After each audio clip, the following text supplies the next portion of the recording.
The best definition I've heard of early stage owner, CEO, we might call them entrepreneurs.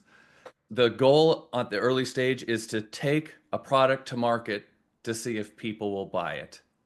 And that's it. It's not even to build a huge team or become the best manager. It's just that. And that's at the very early stage. And as you get larger than that, it tends to be more about culture, vision, building the senior leadership team. And so as the company grows, what it means to be the owner or CEO changes.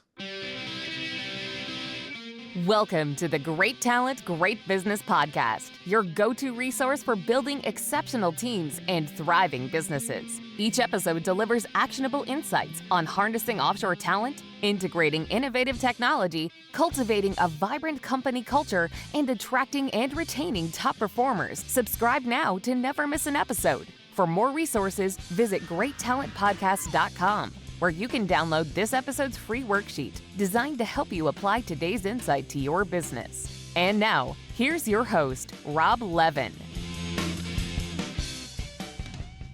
Today, I'm joined by Nick Herinckx, co-CEO of Oxygen and a seasoned CEO coach.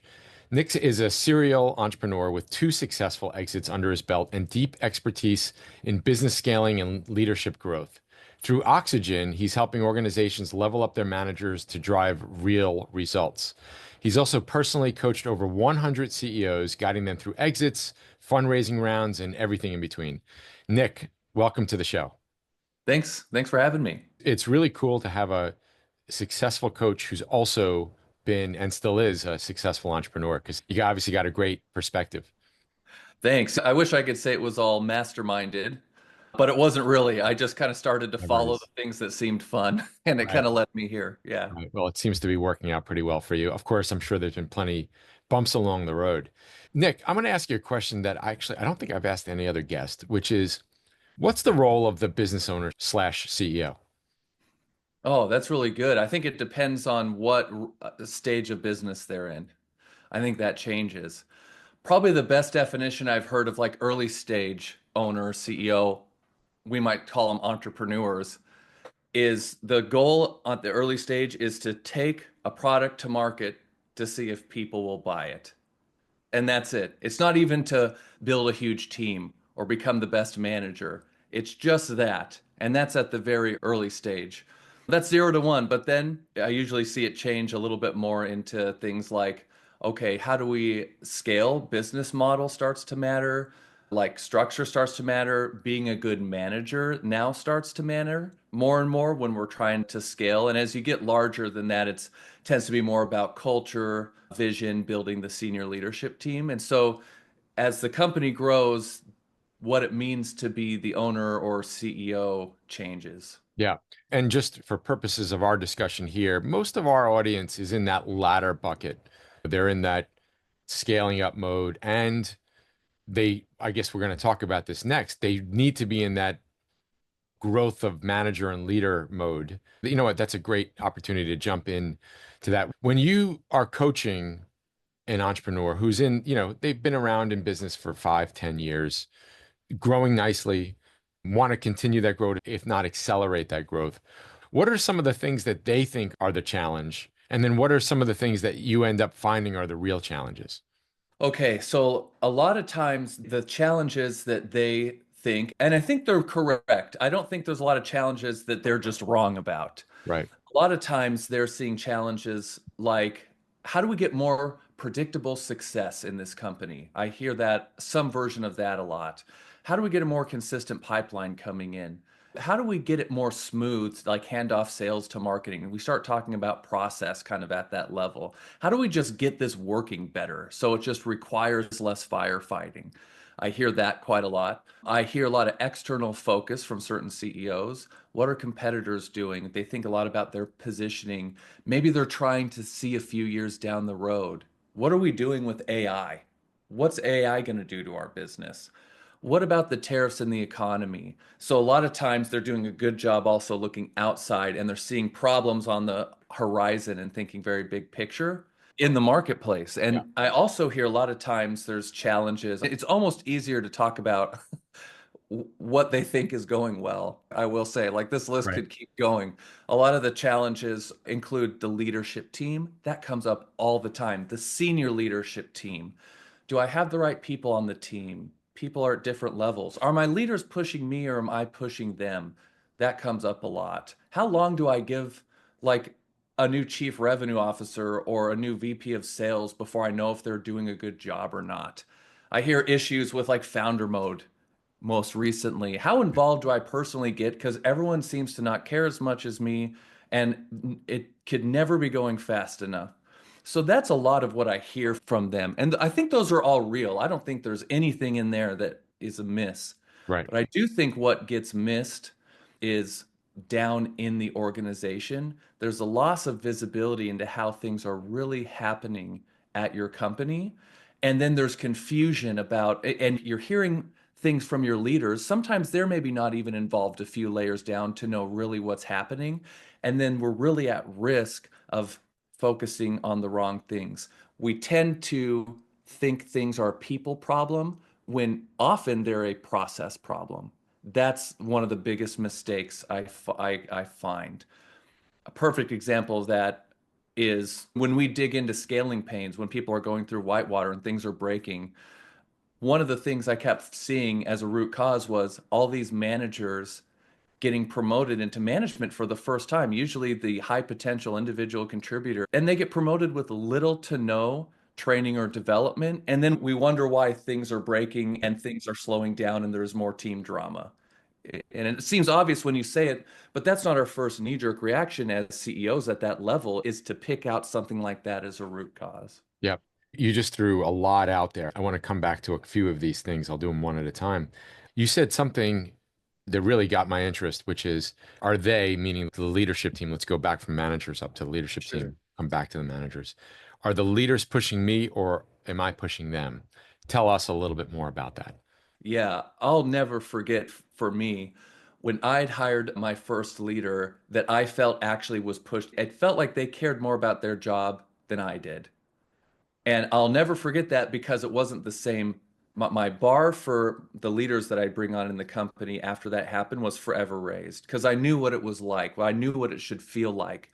Oftentimes, we feel like we maybe have a hard time finding those leaders earlier in the company. We get who we can attract. Yep. As the company grows, often we're able to attract, maybe sooner than we realize, some real talent that feels like they own their job, they're not renting it. And so I know that I have a senior leader on my team that's good when a few things are true. One, they push me. They're bringing me ideas. They're challenging me. They might even be coming to me saying, "Hey, what's your plan for AI? I've got some ideas. What are you doing?" And I'm like, "Oh, wow, they're pushing me." I've got a real leader on my team reporting to me when that starts to happen. Right. I think the other thing that I notice or that happens is it feels like they're more worried about their area than I am. So they will advocate for resources and they'll push for me to give them more resources, and then they're willing to commit to delivering. And they're challenging me in that way. Hey, take more of a risk on me in my department. Let me deliver. Then I think the other thing that pushing me feels like, I think it also feels like that I can talk to them at a level that feels like I'm talking to another business owner in a way. Now Yep. they're still over their area, but I start to feel like I'm partnering with this person. We're pushing each other. They feel more like a partner than an employee. Yeah. Just a note to the audience, that experience that Nick is referring to is heaven. You haven't died, but it just feels glorious, right? Yeah, totally. Yeah, it's a Exactly. good feeling. Talk to us a little bit about founder mode. It's a term that's been coming up a little bit more. And if you don't mind, just explain a little bit about what it is and what is your take on it? Yeah, totally. This came up so much when Brian Chesky, the Airbnb founder and CEO, had this amazing article that he put out. And I love when there's moments where we're getting untaught something. That's how I know I'm getting some insight. And I thought, kind of untaught the industry, the coaching industry, the Right. consulting industry. All you hear about is delegate, delegate. And he brought another perspective called founder mode, which is, hey, as a founder, we're special. And sometimes we actually do need to dive in and manage the details. And not just let our team decide where things go, but tell people where things are going to go. And that's that founder mode, is being a little bit more directive, I think, is how people like really took that, and not Yeah. being afraid to dive into the details and call out when things are not good enough. We get what we tolerate. So tolerate less, I think, is part of what was in founder mode. And so, first of all, I already love it just because it's not the standard advice. Right. So it just, if it expands my thinking, it's useful. I think any of these management practices that we'll learn or truisms are just part of a bigger puzzle, but I feel like if it's expanding me, it's useful. And I thought that expanded a lot of people's view. And so it was really helpful. I think where I really took from it and my take on it is that there's a lot of nuance, of course. If you put too much nuance in there, I thought it would dilute the message. So I think he did the right thing by not having a lot of nuance in the message. In practice, though, I think what it means is that as founders and as CEOs, even if we're not the founder and we're the CEO, we have unique abilities. We all do. Everybody has unique abilities. And a unique ability is something that is almost effortless for me that is hard for other people. And I love it. I Yeah. love it. It's fun. We do our companies a disservice when we are not acting out and owning our unique ability in our companies, no matter what size it is. And I think delegation can go too far when we start to not give our companies our unique ability anymore in the name of not stepping on people's toes. Yeah, I went through this personally where a member of our lead, I was very, I'm the visionary. And of course, my partner, because you coached Andrew during one of our biggest growth periods. I'm the visionary and I want to be in the background. I want to let Andrew do his thing and I want to let the leadership do their thing. And then we were at a meeting, I think it was a semi-annual retreat. And one of them said, Rob, you have this amazing experience and this unique ability. We want to hear from you. And that was a little bit of a light bulb moment for me. Yeah. Yeah. I don't Yes. know if that's the same thing as founder mode, but it was like, hey, I have these abilities. Maybe it's a gift in Yeah. certain things. There are some things I'm good at. Let's use them to the maximum, not like let's throttle it. Let's use it to the maximum. Of course, still letting people develop and do their thing. I think that's where you actually did really well at during that time, is sometimes visionaries, they also don't listen. So they have a unique ability, but they are not honest with themselves about where they're bad, where they're no good, right? I'm a brilliant here, but I actually really need other people's help on this thing. That's a very mature, effective leader. I think what can happen sometimes, and I think where founder mode can go wrong, is do with the opposite of what you did, which is to say, oh, I'm good in these areas. That means I have to happen to every area in the company. And they start being really controlling in the company and not hiring the talent they need and delegating to them in the areas that are not their unique ability. This episode is brought to you by Work Better Now, your trusted partner for getting high performing talent from Latin America. Our clients tell us that partnering with Work Better Now has transformed their businesses by providing the proactive, reliable, and skilled professionals that they need to thrive. Ready to build your dream team? Visit workbetternow.com to schedule your consultation today. As a special thank you to listeners of the Great Talent, Great Business podcast, we're offering $150 off your first 3 months. Just mention great talent during your consult. Join the businesses building their dream teams and take the next step in transforming yours today. Nick, you talked a little bit about a mistake, and you were really talking about people getting promoted into the manager level without the training. So you have somebody who's good at something that they do. A lot of times we naturally assume, and a lot of business owners assume, oh, well, they're going to make a great manager, and you see this a lot, particularly with sales, right? You take a great salesperson, make them a sales manager, and nothing is going well. But Yeah. putting sales aside, tell us a little bit more about that. And more importantly, what should a business owner's approach to that be? Yeah. To promoting managers and Yeah. training. Oh, man. And so we've all done it, by the way. Me too. Like, we're so busy and people want growth and development, and we promote them into management, and it's an exciting thing. And we just don't have the time in the organization to coach and develop them because it's a journey they're now going into. What upsets me about it is there's no rite of passage. There should be. It's a big deal to be a boss now. You have a huge impact on people's day-to-day experience at the company. That's a big deal, but we treat it like, yeah, you're promoted, now get Got back. it. By the way, now manage people and do your old job, right? Right. And so what happens? The people we're promoting want to do a good job. They want to grow and develop, but they're not receiving any training and development. So what used to work, what got me here is going to get me there. And so what happens is a lot of times managers will default to smoothing the waters on their team and making everybody happy rather than driving performance. Because driving performance, amongst others, forces us into our personal growth edges around things like conflict and hard conversations, managing up, dealing with other people not liking us sometimes. Yeah. That is when we move people into management, it is not professional growth just, it is also personal growth. And we drop the ball on giving our managers the personal growth. So, what should you do about it? I haven't seen internal programs, quite frankly, be any good unless the company is nearing like at least Fortune 1000, if not Fortune 500, just to be frank. So, what I tend to see going best is to outsource their growth and development, but it needs to also involve your current leaders so everyone's speaking the same language. You want to make sure that really you could almost view this as a whole company personal and professional growth and development. We're upgrading the entire leadership from the bottom up. And then usually you need external vendors to do that. If you have an HR person, they need to be included and you want to partner with them, but they're going to be too busy. They've got a million things on their plate. And so vendors are going to be really important in getting the support.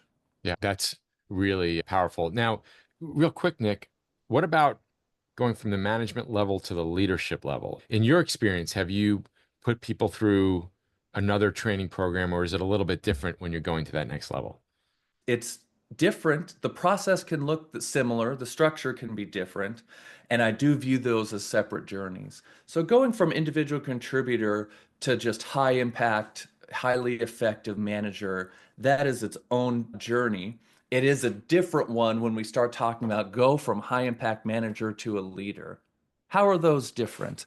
Okay, so to me, a manager is somebody who gets results through others in all sense of the word. That also means they take care of their team. It's not just about being harsh, it's the whole Sure. thing, Yep. right?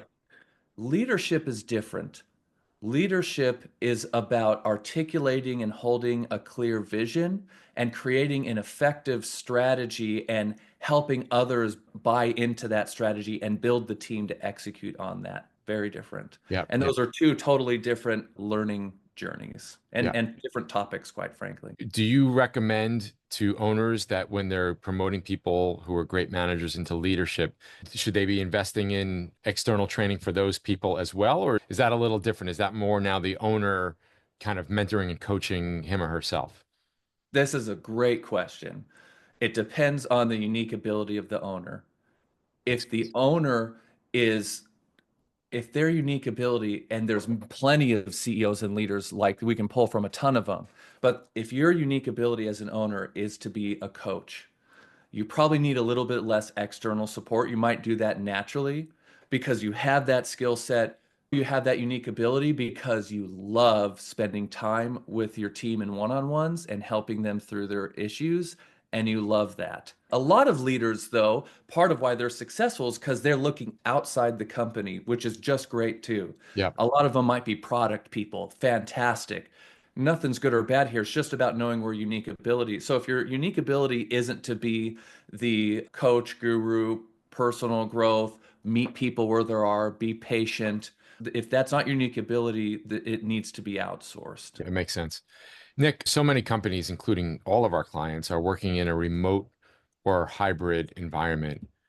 What's the message to business owners for themselves, for their leadership, and for their managers to be really effective in some sort of remote slash hybrid environment? Man, this is a big topic, and we're still in the middle of history. We're all still figuring this out. So Right. we're just right in the middle of it. And every company and culture is going to be different. I think it's important to remind people that we've always had remote and hybrid teams.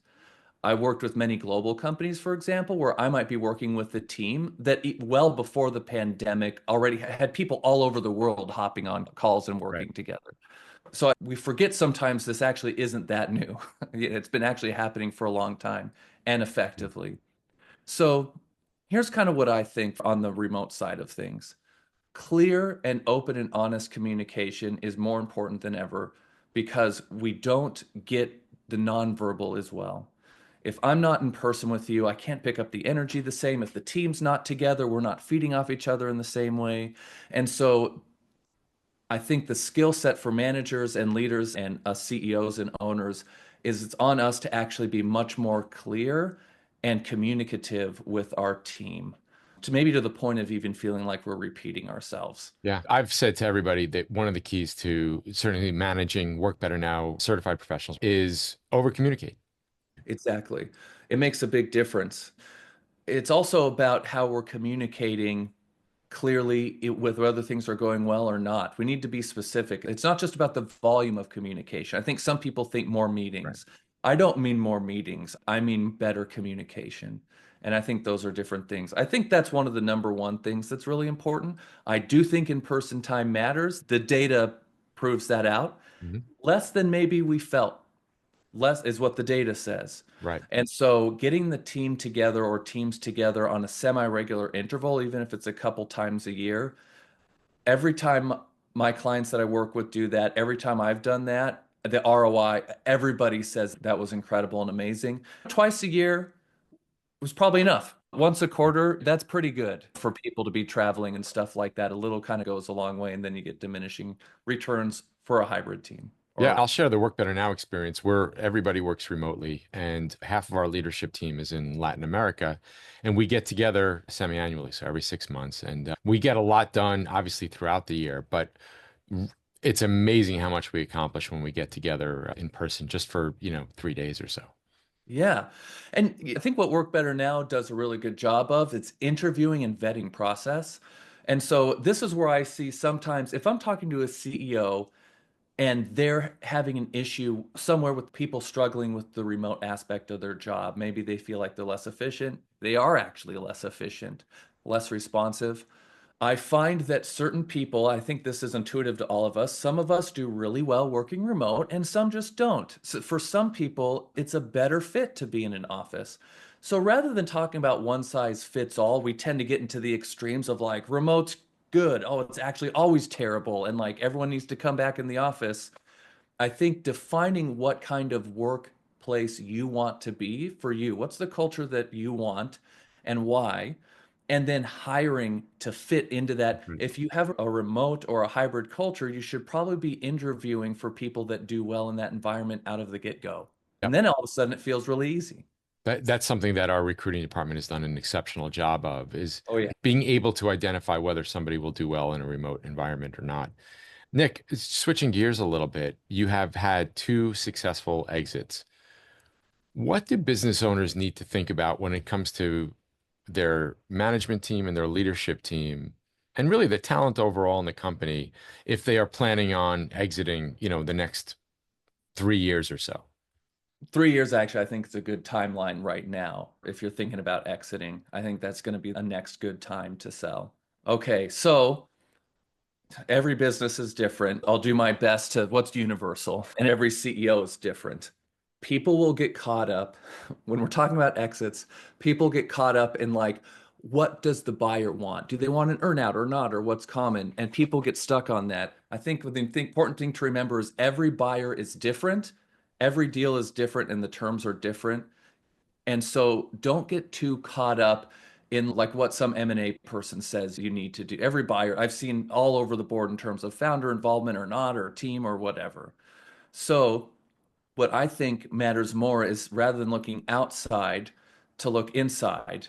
Of course, the growth rate and things like that matter. We all know that and the valuation, but looking inside yourself a little bit more and asking yourself, if it were me buying this company, me, not some M&A expert, me buying this company, what would I need to see to feel excited to buy it? What I like about that is you're also secretly connecting with your own personal values And you're much more likely to set it up in a way that will attract the kind of acquirer who you will want to buy your company later and who will want it. It's only about fit. Exiting a company, you don't sell a company, it's a fit. And so being authentic and building a company to be authentic to you, if you like being involved in product and that's authentic and you love it, set it up that way. You're probably going to want an acquirer that's going to be involved in the product. That'll probably make you feel excited. If you really are about freedom and you're like, I want to get to a point where I can work 2 days a week and I've just got the leadership team that's fantastic and they get a share in the upside, good. Set it up that way, you're going to attract an acquirer that's going to want an independent leadership team. Be authentic with how you set up your company for an exit that you would want to buy. That is such refreshing advice, because typically the advice that's given for planning to sell a company is one size fits all. And that's clearly not the case for so many reasons, right? You're going to build it the way it's going to attract the buyer that you want. And I don't know if people understand how valuable and important that is, not maybe for every business owner, but for a lot of business owners where they really want to find a good home for their business. Yeah, what's actually sad is sometimes you realize that late in the sales process when all the feelings start to come up. Right. So we'll get stuck in our head and we need and this process and this leadership team and this incentive structure and this we need to position the company this way and all that stuff. And then you get towards the end and you start to realize I actually really hate these private equity people that are wanting to buy my company. I've never heard that before, right? Yeah, yeah. And now we're in a crisis. Now we're in a real crisis, and that's really sad because then you start thinking about the team and wanting to take care of the team and is it aligned? You can avoid that whole thing if you just set it up authentically. But just build the kind of company you would want to buy. That's fantastic advice. Nick, thank you so much for sharing these insights. I feel like we could talk for another hour. Where can people find out more about you and about Oxygen? Yeah, my LinkedIn profile is a great place to start. You can message me on there as well. I'm active on LinkedIn. The other place, you can send me an email. It's nick@leadwithoxygen.com. Those are the two best ways to get a hold of me. And any of your listeners, feel free to reach out. I love meeting other business owners, even if it's just to network and have some good conversation. Awesome. And then the website is leadwithoxygen.com. That's it. Yeah, perfect. Nick, thanks again, and we'll see you soon. Thank you too.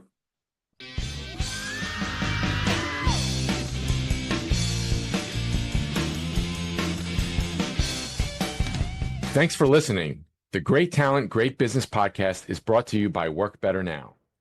Don't forget to review, subscribe, and download the worksheet for this episode at the link below. If you'd like to connect with us, you can find us on LinkedIn at Great Talent, Great Business, or visit greattalentpodcast.com.